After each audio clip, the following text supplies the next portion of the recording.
Alternative Dig Talk. Real issues, real talk. At first, we hit your gadgets with our state-of-the-art digitalized mobile studio with the debate on the road behind the wheels. Later, we launched our magnificent studios located on Plot 1A, Sewagude Close, Lukulinanganda, Machindye, Kampala, where we bring to you our must-watch shows like The Mighty Drive, Monday to Friday, 8 a.m., Hotline, Mondays, 7 p.m. As for legal matters, Twins at Bar, Tuesdays, 11 a.m. Wednesdays, 6 p.m. is Afro-Caribbean Link, where we connect Africa with the Caribbean. Voltage on Thursdays, 7 p.m. featuring a youthful panel. Interface with Dr. Kizza Besigye every Friday, 12 p.m. with his call to action against injustices. Snap Talk, Saturdays, 6 p.m. with the trio. A must-watch, The Political Dice, Sundays, 8 p.m. with the duo that never stammers, and so much more. Watch us live on all our social media platforms. We are the Alternative Digitalk. Real issues, real talk.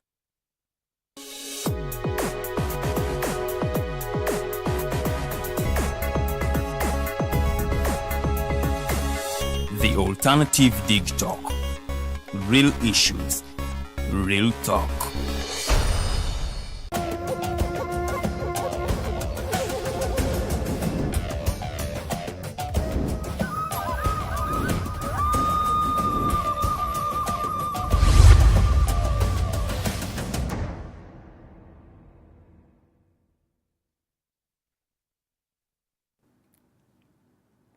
Ladies and gentlemen, welcome to this edition of the Interface Show. My name is Edgar Mathew Karuhanga, and you are watching the Alternative Digitalk Television. We are mainly an online television, and of course we are here to have conversations that we believe will be able to make Uganda a better place or create a Uganda that is favorable for each and every individual, regardless of their background, regardless of what they believe in, regardless of who they are. We want a Uganda of equity and equality, and of course as Digitalk TV, that is our main vision. First of all, apologies for coming through late for the interface. It happens normally every Friday from 12 to 2 p.m.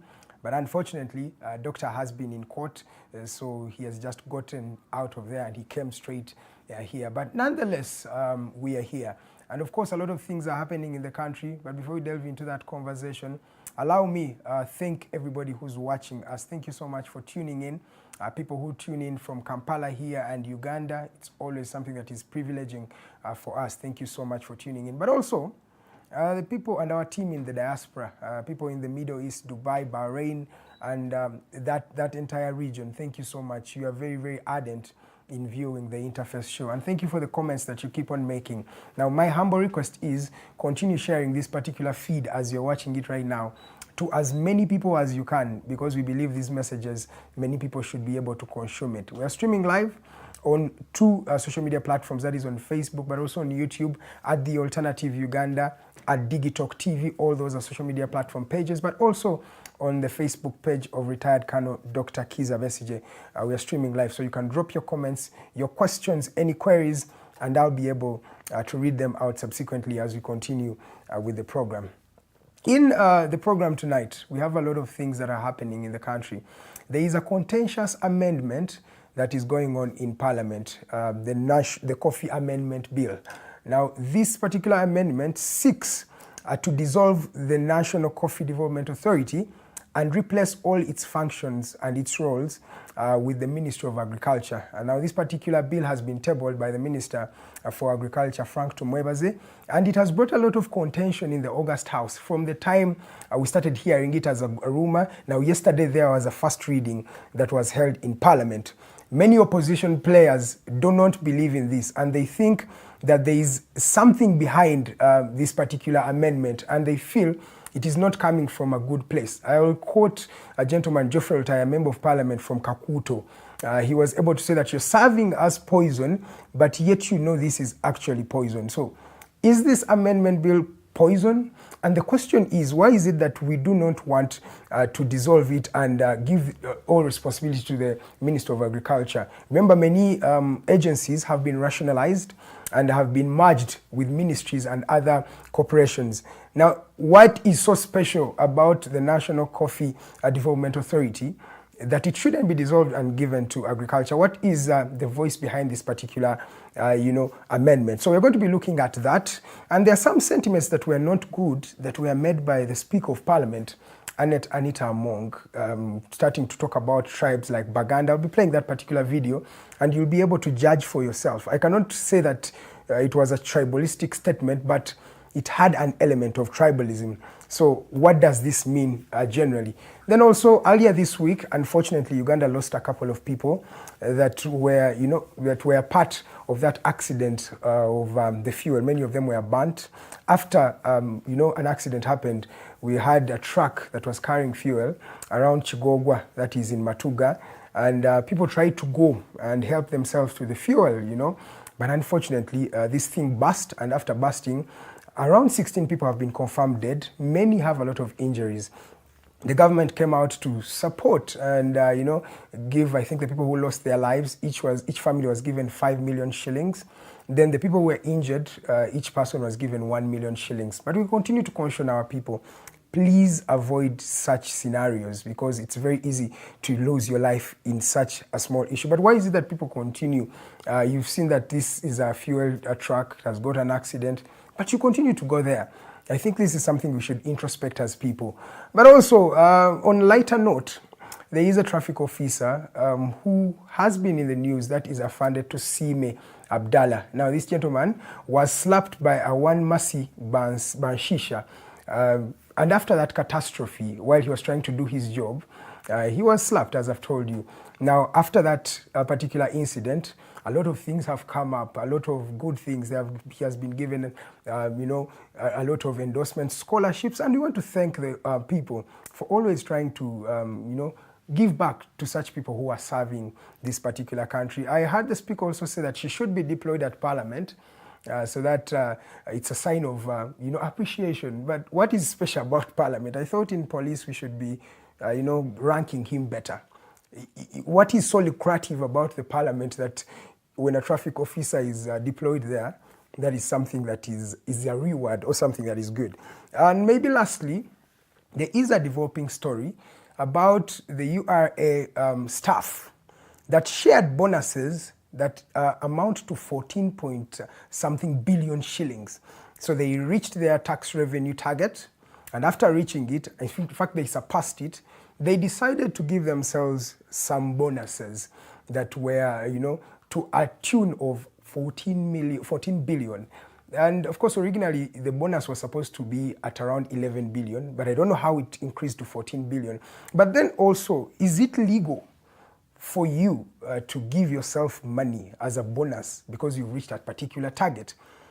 I think 11 or 14 billion can do a lot of things. Is that something that we should do? Is it sustainable? In fact, how were these bonuses even given out? That's a developing story, but I'll be keeping you updated as we continue with this particular edition. So as I told you, please like, share and comment, because Dr. Kizza Besigye is already here with us, and allow me, without any further ado, welcome him and of course thank him for always joining us here every Friday. Thank you so much, Doctor, and you're welcome, sir.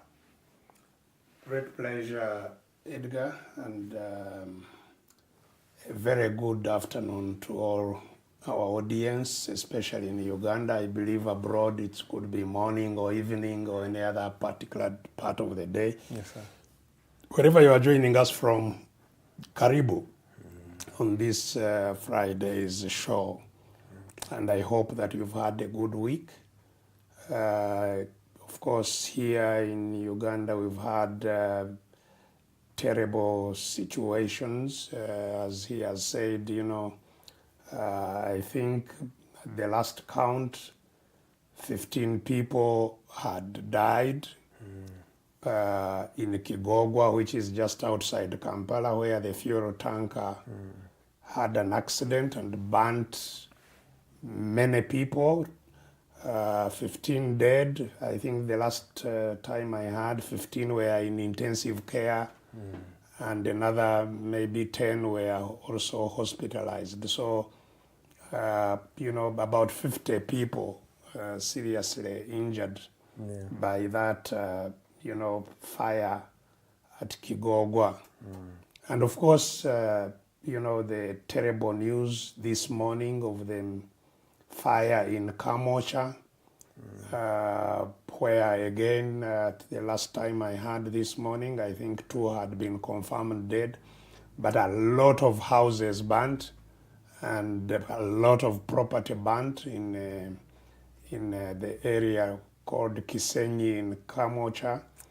And, people are desperate, because they have lost everything to the fire, which, from what we've heard, started at about 2 a.m. Today. And so my, sympathy and prayers go out to all those who have lost dear ones and who have lost all they owned, and those who are injured in the hospitals. My heartfelt sympathy and condolences upon the losses that we've had. Yes. And we will be talking a little more about that. And indeed, all others who have had losses of various types, I extend my sympathy to all of you. And life continues, and that we hope to,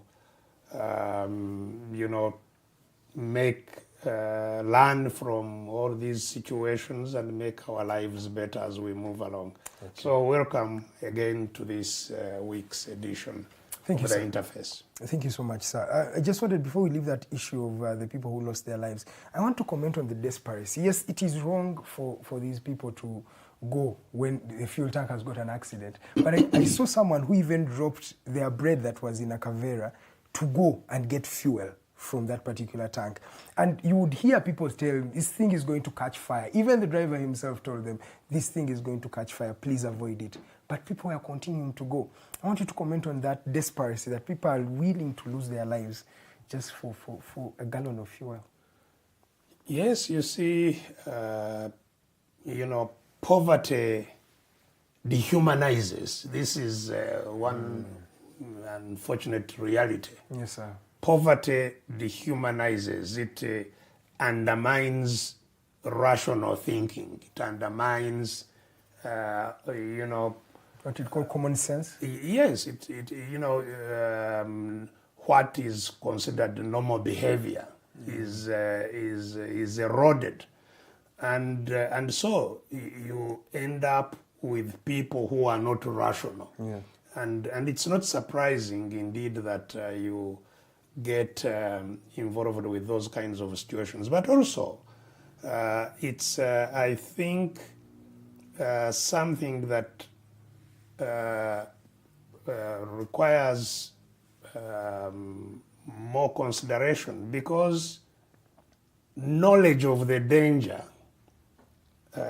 also helps. And you find that in these situations, people are not conscious of the extreme danger they are exposing themselves to. He thinks he can, because fuel is pouring, he thinks he can indeed get away with something to improve their lives, not knowing that, not just even those who are getting, fuel, but all the people around there who are sitting in their shops. You not know that, I'm sitting in a shop here, but this fire can consume me. So that people, so management of such disasters needs to be brought into the conscience of people deliberately. That's why even for fire preparations, people in, for example, large buildings do rehearsals. Yes. Every so often. What happens when a fire breaks out? Yes. They test the fire alarms, see whether the fire alarms actually are working. You don't wait until the fire is there that you know whether the alarm is working or not. Yes. So there is,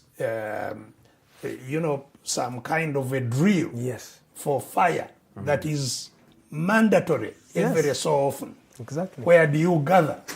Where you see assembly points. People just now put those assembly points and nobody knows what they are for, Exactly. or when can they be used, how will, so we have not taken the duty of public conscientization Yes. of fire emergencies. What happens in fire emergencies? How do fire emergencies arise? How do you manage Exactly. the different types of fire emergencies? Because, for example, the way you manage a fuel fire is not the way you will manage an electric Exactly. fire, is not the way you will manage, maybe a fire from maybe a plastics or whatever, if there was maybe a foam industry that catch, so the different situations of fire emergencies and how they are managed is something that has to be, Inculcated. yes, people must have knowledge, must be informed, must practice how you.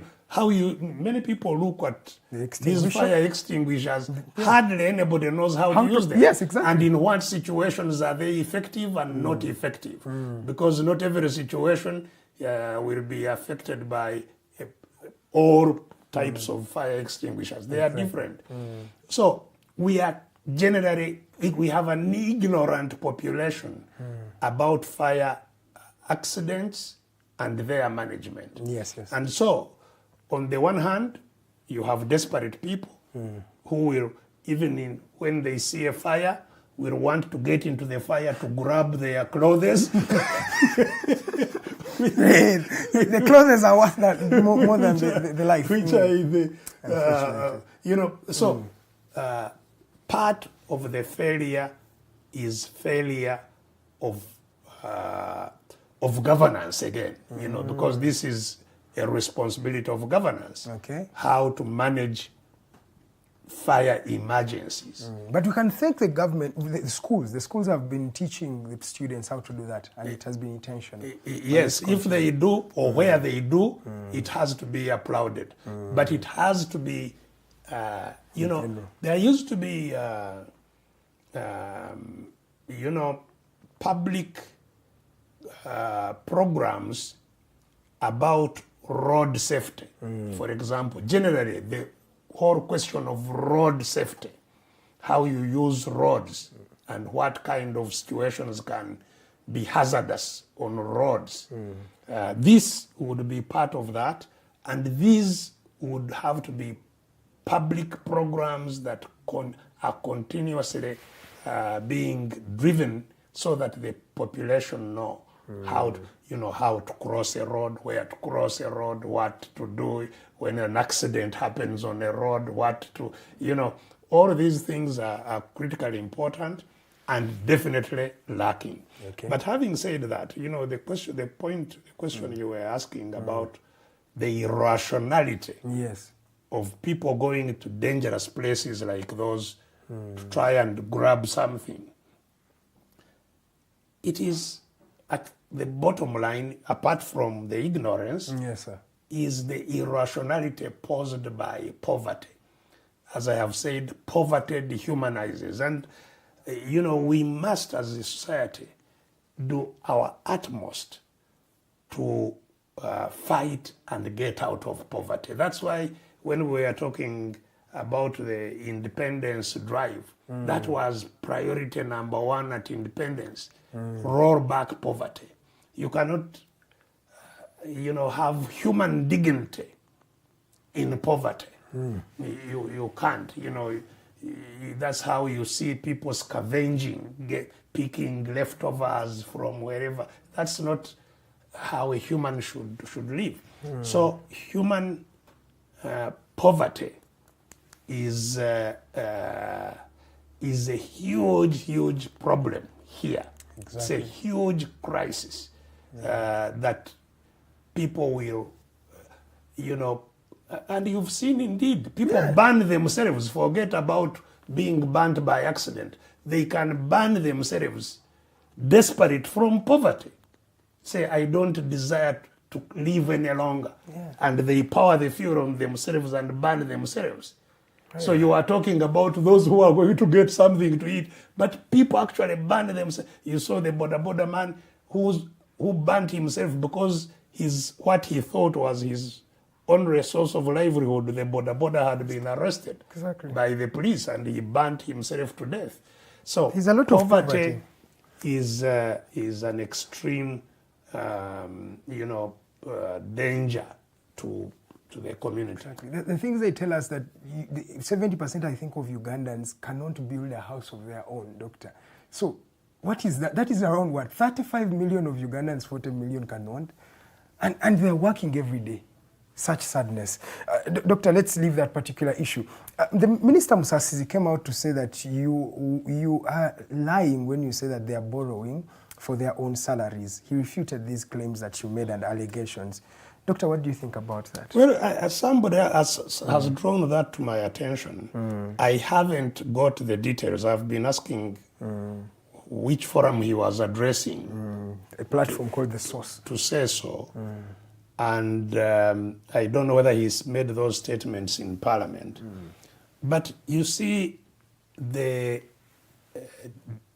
disgraceful nature of our borrowing this year, the government borrowing, is something they cannot hide away from. Yes, sir.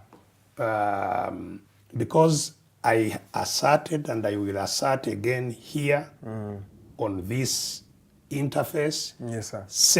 do me the courtesy to send it to Musasizi to hear that I am repeating it and challenging him as a minister and Ministry of Finance to tell me whether they don't embrace